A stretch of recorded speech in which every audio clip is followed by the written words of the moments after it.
So good evening, everyone. I welcome to this session on behalf of IMA and Seminar Organizing Committee. Today we are having Prayag with us. He was a student of our institute from 2011 to 2014. In 2016, he did MSc from CMI. Then he moved to University of Wisconsin-Milwaukee. Currently is a PhD student there. So you will talking about random groups today. Yeah, welcome Prayag. The session is yours. You can start now. Yeah, thank you to the organizers to letting me talk about introduction to random groups. So I was interested in geometry. So the way I got interested in geometry was like me, Pratyus, Tattomasi, and uh, Pratik. We used to work on problems together, and I was in charge of just doing topology. So that was the reason why I sort of got interested into geometry, and I ended up going to University of Wisconsin-Milwaukee, which has a good group in this field called geometric group theory. Geometric group theory is like basically studying groups by studying its actions on geometric objects. For example, a geometric object that you know is the Cayley graph of group. The sort of uh, the progenitor of this field is this guy in your picture that you see is Gromov. So he's like the god of this field. So this random groups topic was also introduced by him to like to study typical properties of a group. So I'm working on a problem related to this random group. So I'll be trying to introduce the topic to give you a certain idea of how this random groups things work. So stop me at any time if you feel uncomfortable and just ask me a question. Just unmute or put it in the chat that the organization asked me. All right, so let's start with a little review. So a little review of groups via generators and relations. So,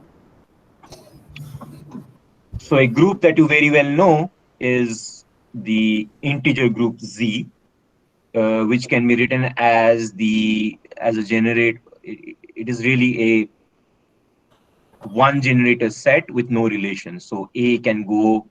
So the elements of this group are like identity A square, A inverse. So essentially, the Cayley graph of it looks something like this. This is A square, A cube, and in the other direction, A inverse square,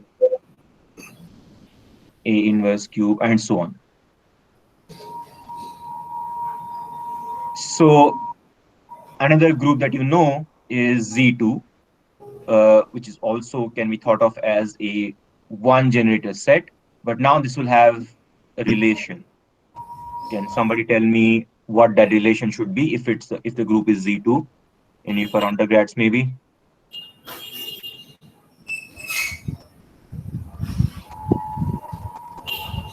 So what relation do you think I should put here so that Z2 has two elements, it has 0 and 1. So you have a one generating set A. What do you think the relation should be here?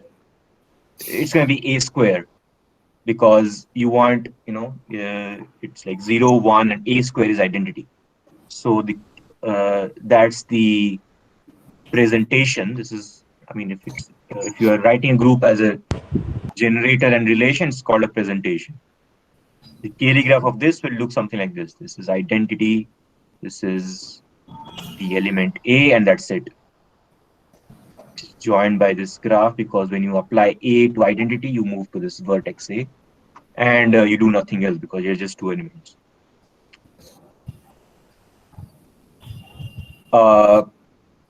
So another group that you should think that you might know is a free group on two generators, which is basically you have identity.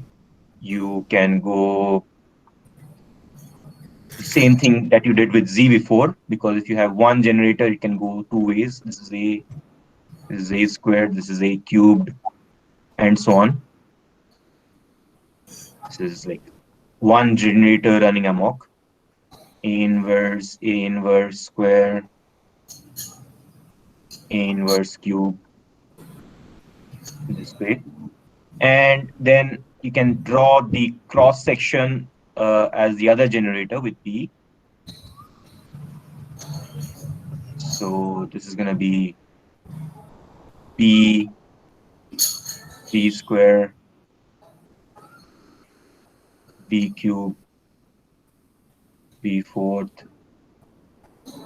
This is B inverse, this is B inverse square, B inverse cube, and so on.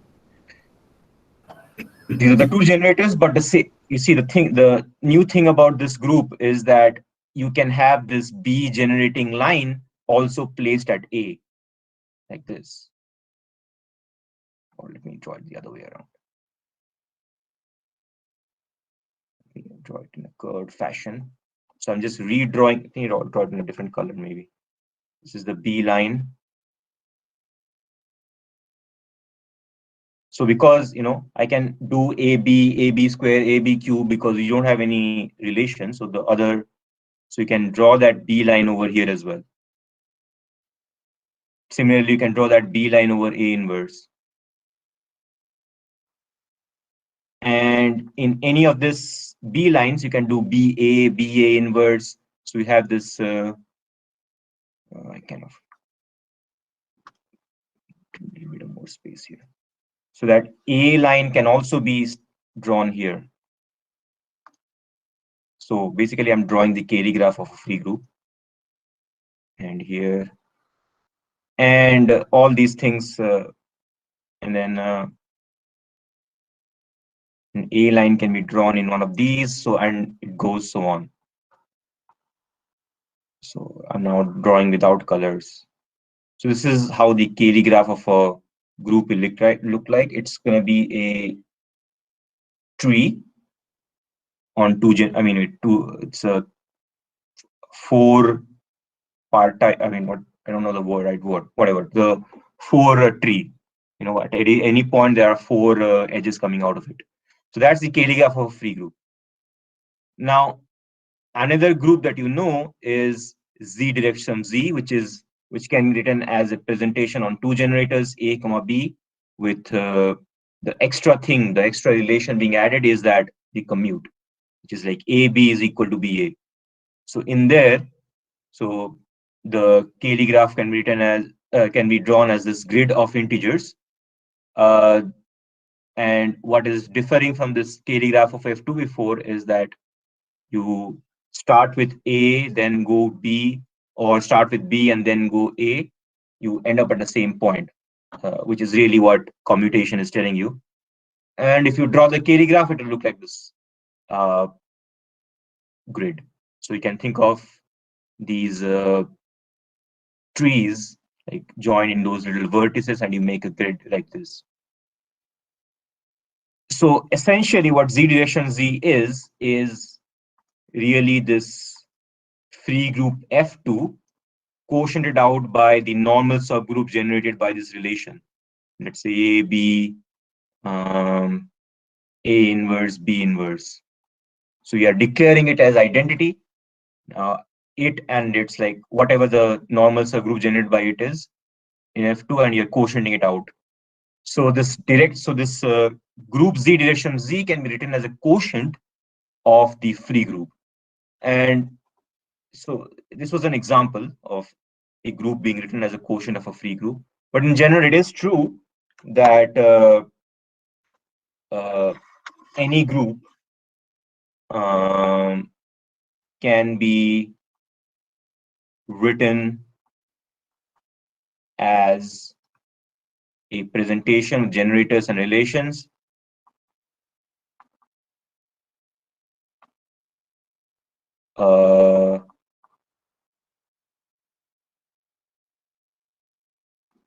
Which is essentially the free group quotiented out.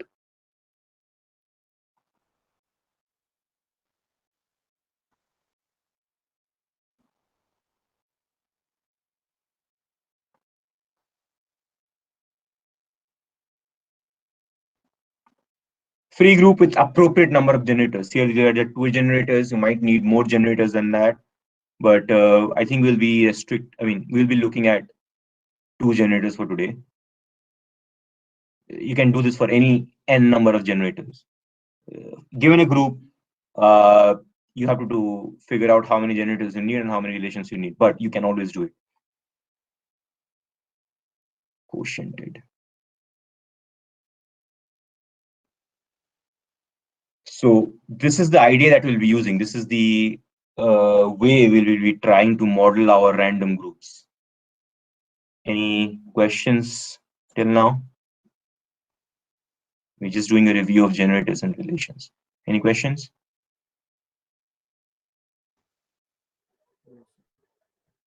Okay. All right.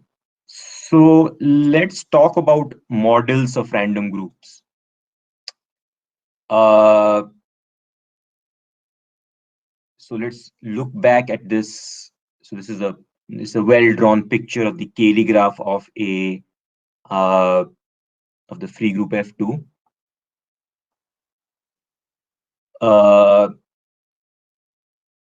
So I want to ask a question. How many elements are there which are of path length 2? So you start at the origin.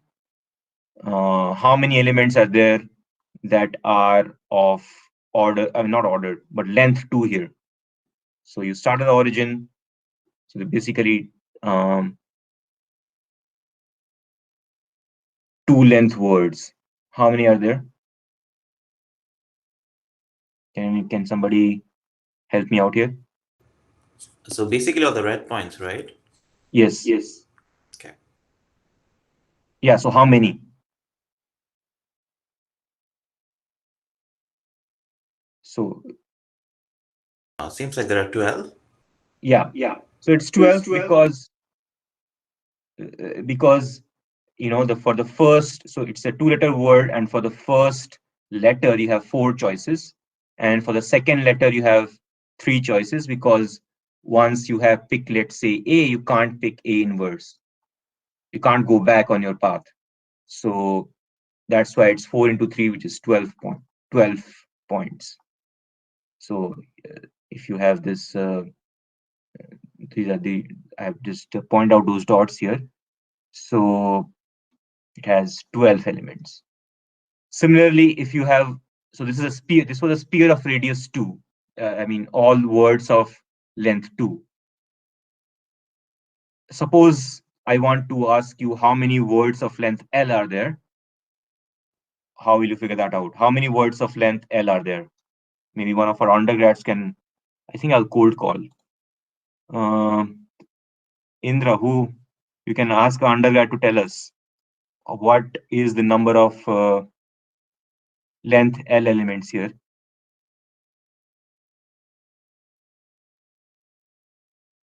So you have L spots here. So how many elements of length L are there?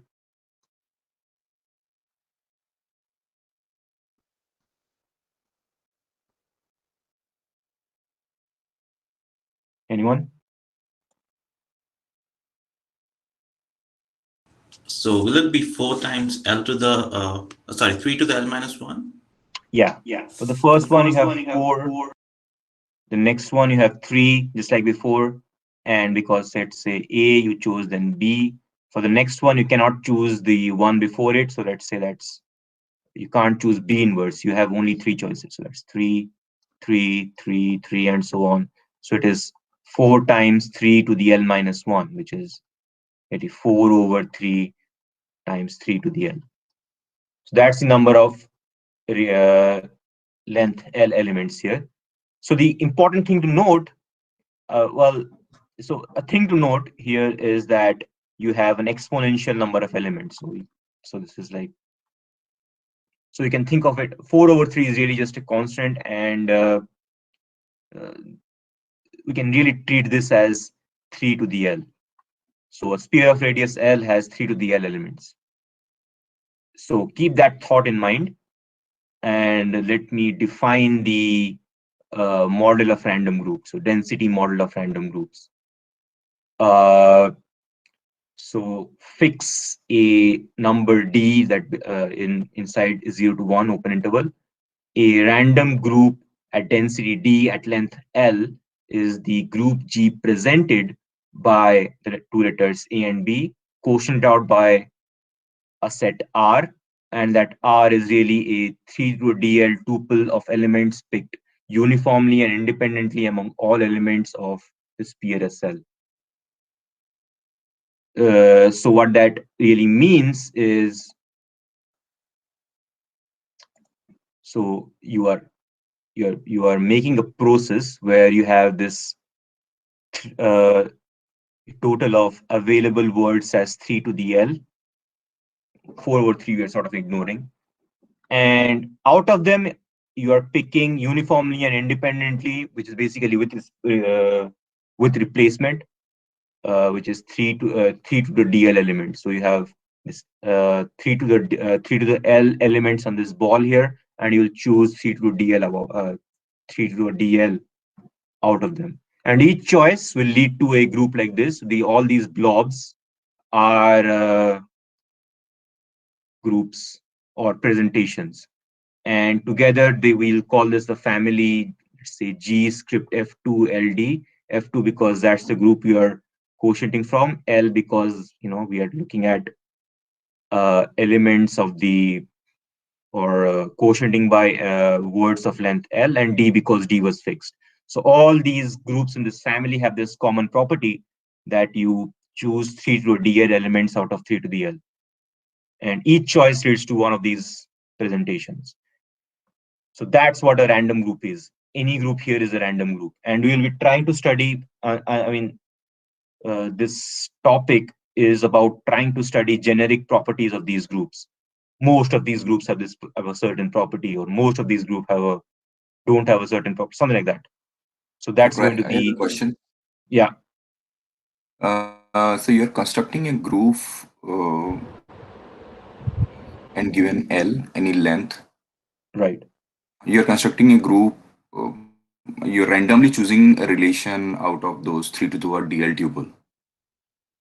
Yes. In the sphere of radius 3 to the power DL, right? Yes. Yeah, I'm choosing 3 to a DL elements, which is really okay. It's a tuple with. So there are exactly 4 times 3 to the power DL element, but you're choosing randomly 3 to the power DL element. Yeah. That's true. So there's like 3 to the power DL slots here, and each of these slots has 3 to the L choices choose from. Okay. So each of these groups is one choice. Okay. So why you need such a D actually? My question is. It will become clear in the next slide why D is important. Okay. It's like density, and why it's interesting. Why choose like this? Because with any definition in math, you define a thing a certain way because it leads to good results, right? So and that's the reason why I define it like this. We have some interesting results when we define random groups this way. Okay. So this was the model of random groups that we have. Any questions? So why is this restricted to like A and B? Why can't be anything more than that? Or like Yeah, it can be more than that. Definitely, exactly. If you group on any generators, this is just an example. This will work for any free group on any generators. That's why it's like a good model, because this is just to make into an example so that you can understand it. Oh, got it. Okay, any other questions? So this is our model of random groups. It has a parameter D, a parameter L, and all these groups are in this family G, F2, LD are connected by this property that we just pick 3 to the DL tuple of elements uniformly and independently, which is basically picking with replacement. So if Pratik had one choice, he's yes. Pratik So one more question. Right. What do you mean by uniformly? So all of the elements are equally likely. All of the elements on the sphere are equally likely. All elements are elements on the sphere are equally likely to be chosen, which in turn makes all of these groups or all these blobs also equally likely. Each choice is equally likely. So if Pratik goes in and chooses 3 to DL elements and Pratyush goes in and chooses 3 to DL elements, you're both equally likely to get, both your choices are equally likely. Makes sense. So that's what uniformly means. So yeah, all right. So this was the model of random moves that we have. So let's see why it's interesting and what happens. So this random group sort of came up, and we define it in a certain way because Sorry, one more question. So it's modeled on the group two, or any group you're taking and calligraph you're taking and you are constructing the random group. It can be done on a free group of any generator. In fact, what I am working on is it can be done on any hyperbolic group. So that's the problem I'm working on. But yes, it can be done on any group, and if you define it a certain way, you can do it on any hyperbolic group. In fact, any group really. But yeah. All right. So okay. So we'll be talking about phase transition theorem in random groups, and that's the interesting part about these random groups. So let me build up to it. Let's go back and understand some older examples.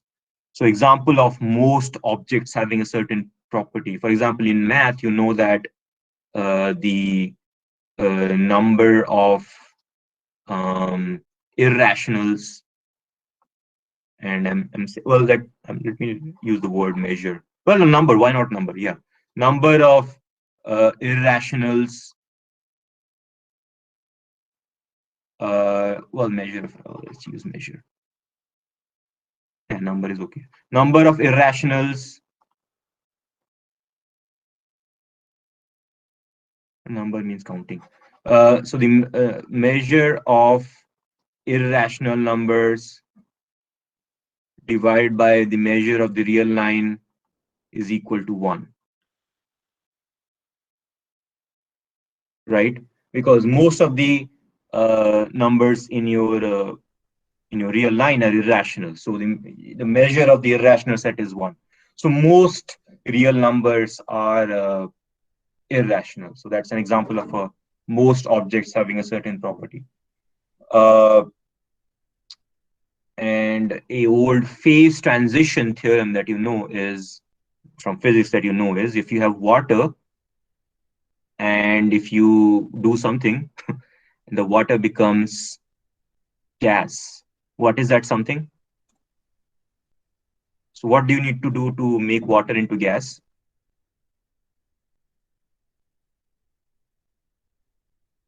Heat it up. Yeah. How much? What's the boiling point? 100 degrees. Yeah, 100 degrees Celsius. So if you have water and if you boil it, so if the temperature becomes more than 100 degrees Celsius, water becomes gas, again in good conditions. So this is an example of a phase transition, sort of. If temperature is less than 100 degrees Celsius, water is water. If temperature is more than 100 degrees Celsius, water becomes gas. So our phase transition in random groups is sort of a combination of these two ideas.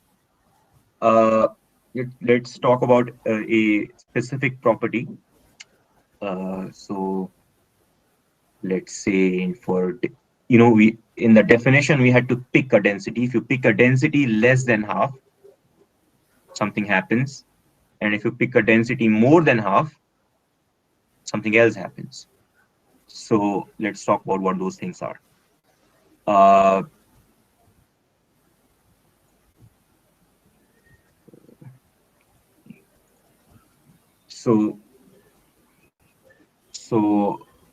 Okay, so I guess I didn't say something.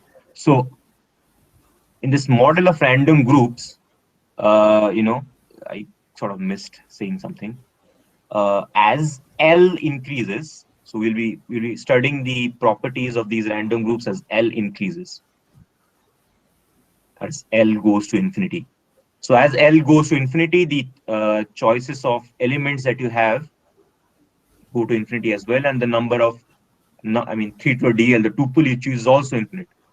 So sort of what happens is that this bag of groups that you have, also this bag becomes bigger and bigger, and it has more and more groups. So this extends and has more and more groups. So that's the situation where we study these properties in. So that's why this limit L is going to infinity. So when density is less than half, this is Gromov's theorem, that the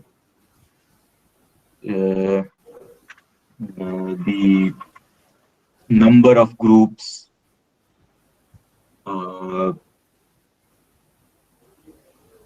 in this family satisfying the property that they are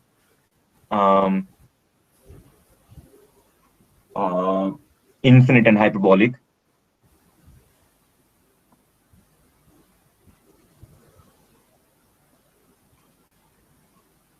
divided by total number of groups in this family. This fraction goes to 1. So the measure of groups have that are infinite and hyperbolic. So hyperbolic, so let's just forget about that for a moment, what this means.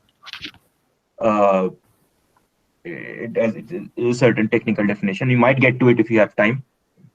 At least you can understand infinite groups. So in geometry group theory, we really don't care about finite groups. I know in undergrad you learn a lot about and pay a lot of attention to finite groups, but in geometry group theories, those finite groups are basically a point. So that's why this result is nice, that a random group is infinite and hyperbolic, whatever hyperbolic means.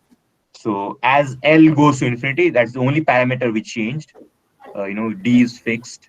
The group is F2 is fixed. As L goes to infinity, as the sphere radius of the sphere increases, and you choose more and more elements because of it, because L increases, the number of groups being infinite and hyperbolic divided by total number of groups, this is 1. If you had chosen a density less than half, or let's say density 1/3, the number of groups that are being infinite and hyperbolic divided by total number of groups, this limit goes to 1. And if density is more than half, something else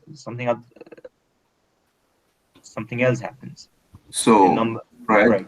Yeah. So this is just for F2, or again, it's for any group, you mean? So Gromov's theorem is for any free group. Okay. For any free group. And other people have proved starting from any hyperbolic group, if you know what hyperbolic group means. Okay.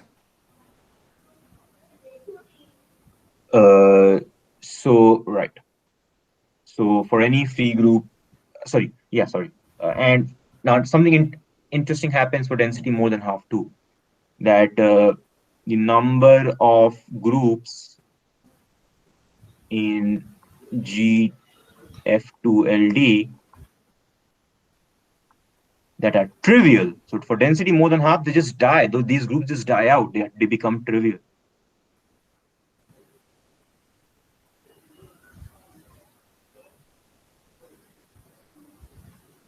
Divided by total number of groups, this is equal to 1. So trivial, there's sort of technical issues there. It can become identity or like a Z mod 2, but just think they are trivial. Finite groups are trivial for me. So this is Gromov's theorem, this is this foundational density 1/2 theorem that I was talking about in my abstract. So think about it as like, let me color these out. So this is like, on the left-hand side, they are all hyperbolic. So I'm just coloring them up. Out of all these groups, most of them are hyperbolic. just missing one, so that most. And once density becomes more than half, you're just gonna color them yellow, and because they're trivial. But missing one out, misses one out in a different area. So, So this Prayag, is I'm what just happens. curious. Yeah, right. Like, is there any computer program or anything which helps you So the determine the thing number that of happens with this computer hyperbolic groups programs is in that a sphere? right. So so this phenomena to actually happen, these L's are really huge. So the computer programs I know of, or that's available in the literature, or like that people have tried, they almost always, I mean, this L is so huge that it becomes impossible to compute. So That's you mean, why but they are available? You mean? they're available, but they don't give any results, because Okay. for you to see this thing happening, L is so large that like it becomes like not. But people have tried it. Yes, Okay. people have made computer experiments by doing this, and they have got results, but they don't match with what you see from a theorem, because the L that this L going to infinity, L's are really huge. I see. After which you see these things happening. You see actually the phase transition happening. Okay. And I have a question. What Yeah. happens if we replace hyperbolic by something, let's say, relatively hyperbolic, or some other Yes, generalization of it? that is so. Yes, that is that is possible, as long as the group has. I mean, with the construction that I have, and I'm working with, and so nobody has proved this particular theorem for relatively hyperbolic groups, and that would be something that I would be interested in the future. But yeah, nothing has been proved for relatively hyperbolic groups. So for hyperbolic groups, it's still true that the quotients are infinite and hyperbolic. And it's I mean, this sort of phase transition is more general. This property that we checked for here was in being infinite and hyperbolic. For less than half, it is infinite hyperbolic, and then for density more than half, a transition happens. It becomes trivial. You can check for other properties as well for your for favorite. Pick your favorite property of groups and see if you can prove something like this. That's how people work in this field. My favorite property is Kasdan's property T, so that's what I'm trying to figure out in the case of hyperbolic groups. If you know what it means, it's a pretty good property to have. It's a rigidity condition for a like rigid property to have, a group having property T. So yeah, this is how phase transition in random group works. You check for your property, figure out what density it changes. So Gromov showed us the way. Any questions here?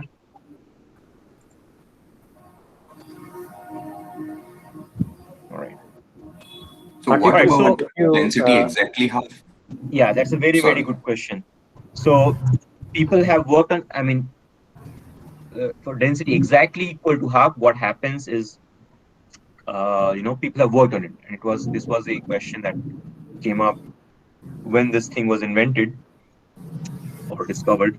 Uh, like it sort of happens. It depends on how you are running to infinity, towards infinity. If you are running to infinity a certain way, you remain hyperbolic. But if you run to uh, if you run to infinity in a different way, you will become trivial. So it depends at exactly density equal to half. It depends how you are walking towards infinity. Okay. Yeah, the exact conditions are not in my mind, but that's how broadly that's what happens. Okay. All right. Yeah. Sorry. Was there a different question? All right. So let's talk a little bit about. So this proof for density less than half that these groups are infinite and hyperbolic is like pretty involved, and you need to learn a lot of geometric group theory to figure it out. But for this density greater than half, it's kind of interesting why these groups die out. So let me talk a little bit about the idea of this proof. Why a density more than half, groups become trivial. So this sort of gives you a flavor of this field that you need to know. For the left-hand side, definitely you need a lot of geometric group theory. You need to learn the subject, and also you need to be familiar with probabilistic techniques. So, so this is something that I dealt with. My probability. I didn't pay too much attention to probability in my undergrad, and I had to relearn a lot of things. So pay attention to all of your classes, and if you want to continue in math, you don't know what you will end up using because all these fields are connected. And in order to do new mathematics, you don't know what mathematics you need to use. So pay attention in all of your classes. So let's give you a flavor. Let's give you a flavor of what happens for this density more than half. If you recall, probabilistic the pigeonhole principle. What does the pigeonhole principle say? You must have learned this in your discrete mathematics class. You have 3 holes here, and if you have, oops, I have an extra pigeon. So let me cut this guy out.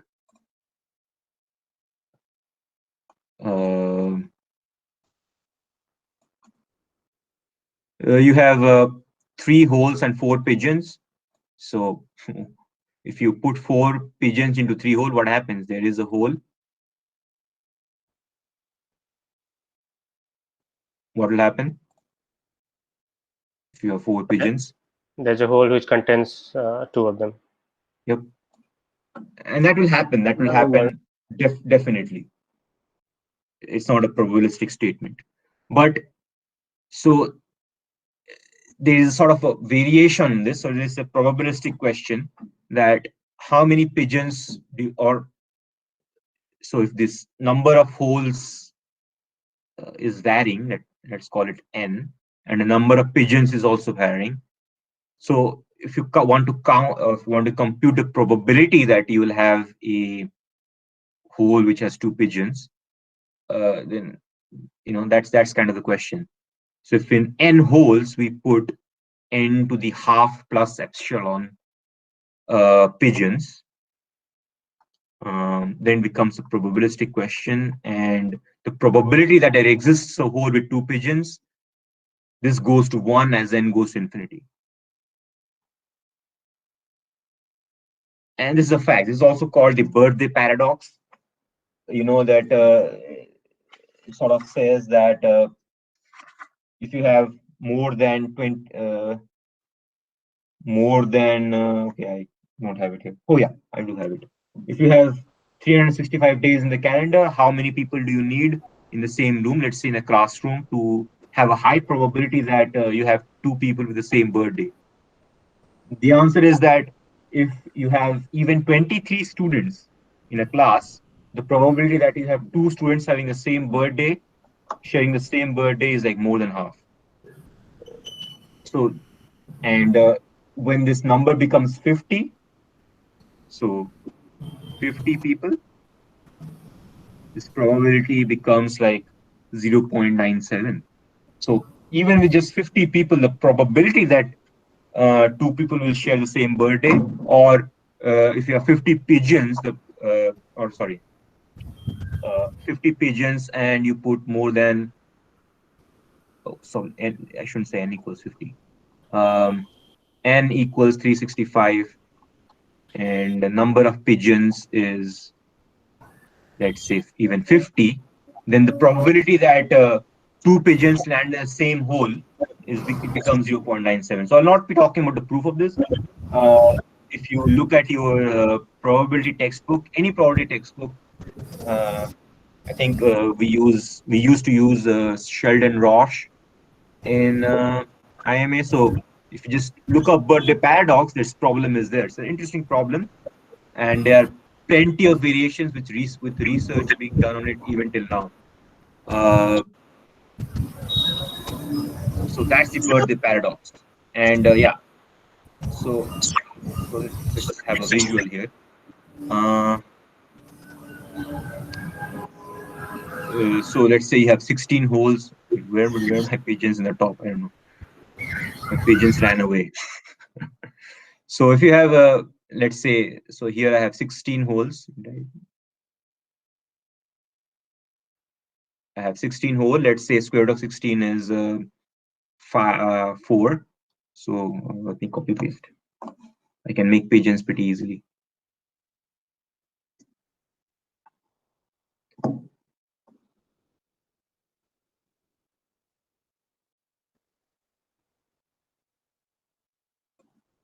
So 16 holes, square root of it is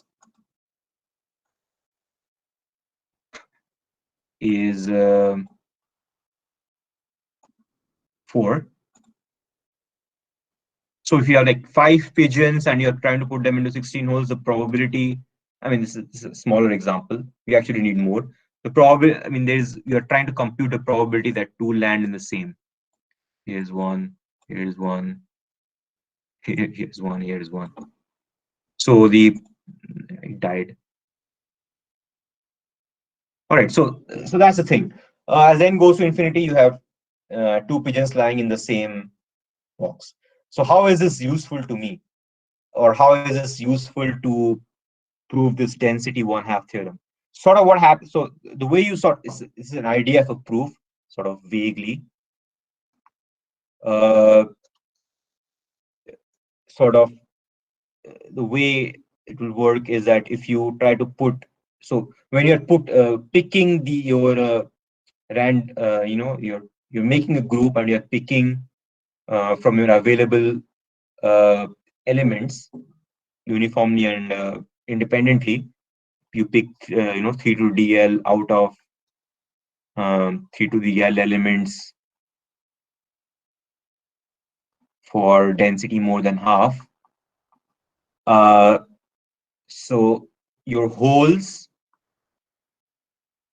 are sort of, let's say, 3. If you apply this pigeonhole principle with n is equal to the number of holes, which is number of, let's say, letter L minus 1 elements.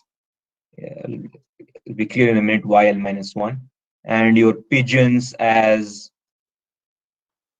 3 to the dl. So for d more than half, so what will happen is that with like high probability, you will get a word in your presentation. So our presentations were made like this, F2 by R. So in your presentation set with high probability, that means in most of your groups in your family, what you will have is a hole with 2 pigeons. So you'll have like this L minus 1 subword, which is same, and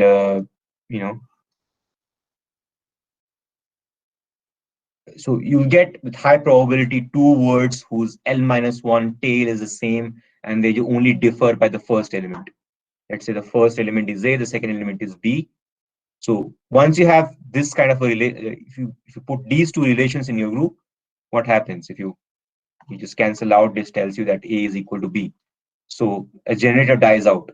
So you can replace in your group all words with A by B. So if that happens many times, all your generators die out and you get a trivial group. That's sort of the idea of proof. It's actually more technical than that. I think I spent a semester trying to write down a careful proof of this, because all that was available in the literature was like a vague proof like this. But when you actually try to go and prove this, I had to use a variation of this was I think work done by me and my advisor for at least proving this density more than half. This work hasn't appeared anywhere yet. You have to have a new birthday paradox, new probability pigeon principle to actually go through this, but it's an idea of proof that this L minus 1 sub, with high probability you'll have a L minus 1 subword same, and then once you have it in your presentation, you can just cancel it out. You'll get A equals B, and the generator dies out. It happens for all generators. It becomes a trivial group. All right, so that's all I want to say today. Any questions? So let's thank Prayag for a very nice talk. It was very nice. Let's clap for him. And Thank you. and and if there are any more questions, please feel to ask them. So yeah, I have a question. But before that, your pigeons were really beautiful, I must say. Yeah, right. But The yes. pigeons, they flew away. They flew flying away. So it seems like a lot of work is being done for like calculating the limit. So Yeah. why is that very important? I mean, like, does it have any applications or something like that? If that limit is like I one mean, or this half or phase something. transition doesn't happen if you don't take the. I mean, like for L equals 100, this Mhm. probability will not be one. It will be like Right. get closer and closer to one. Cool Right. theorems look, like with.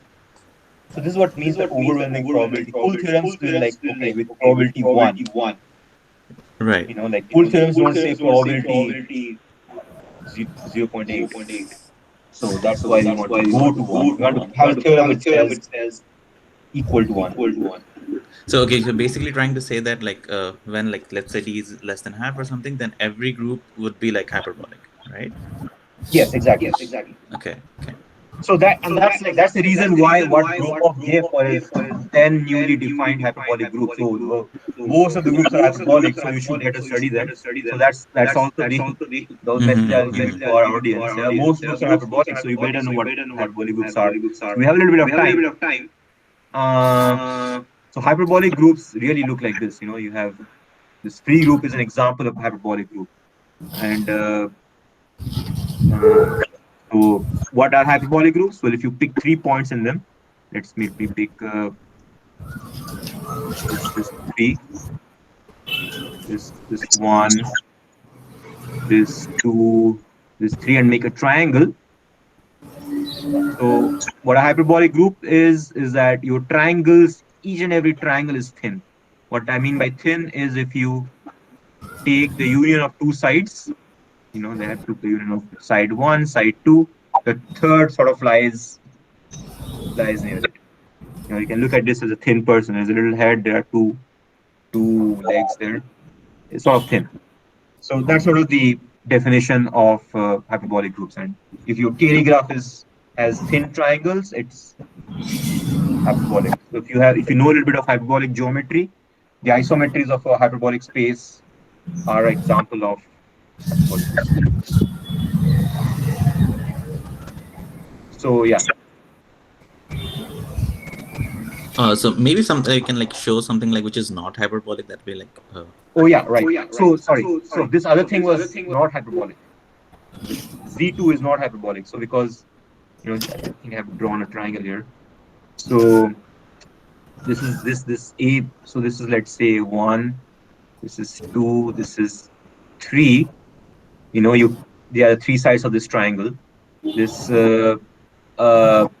if you take the union of side 1 and side 2, side 3 sort of doesn't lie in their union. This is not a hyperbolic. So because the triangle is sort of fat.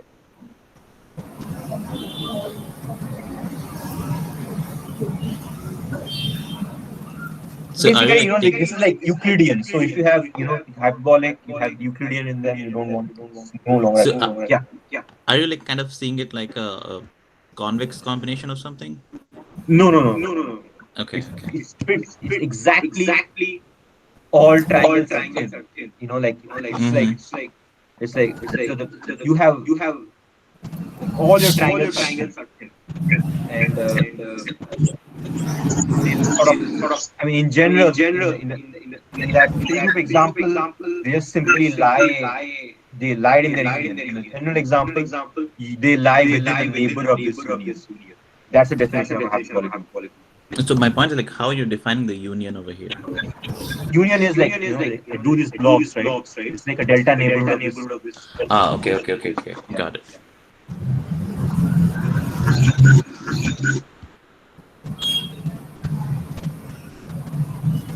So yeah, you should totally study hyperbolic groups.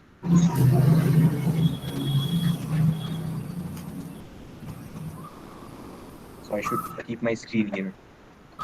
All right. The number of groups then.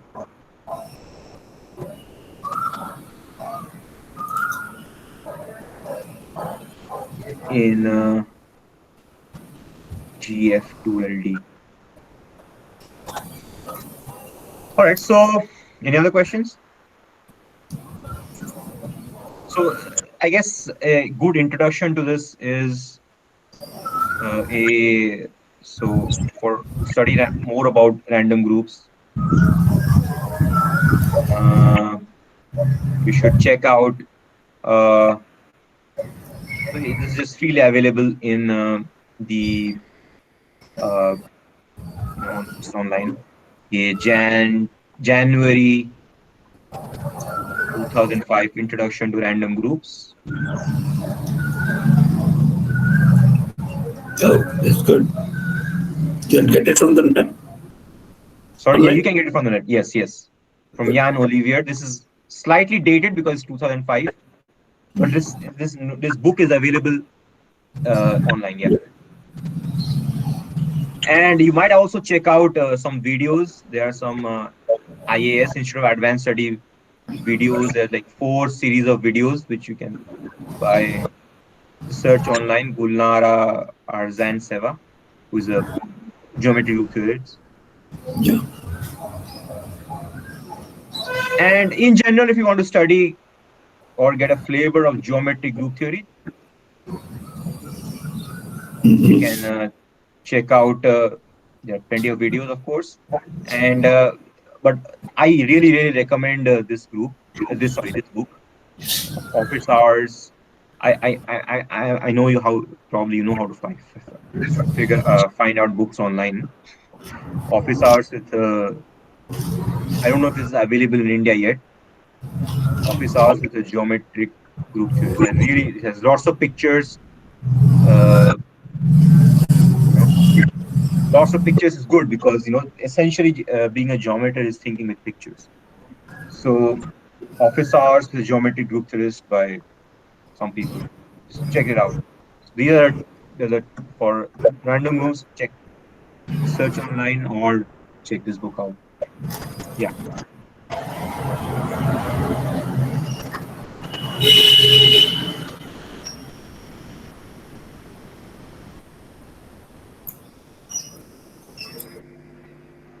All right. So let's thank Prayag again and for this wonderful talk, for waking up early and then for the nice pictures.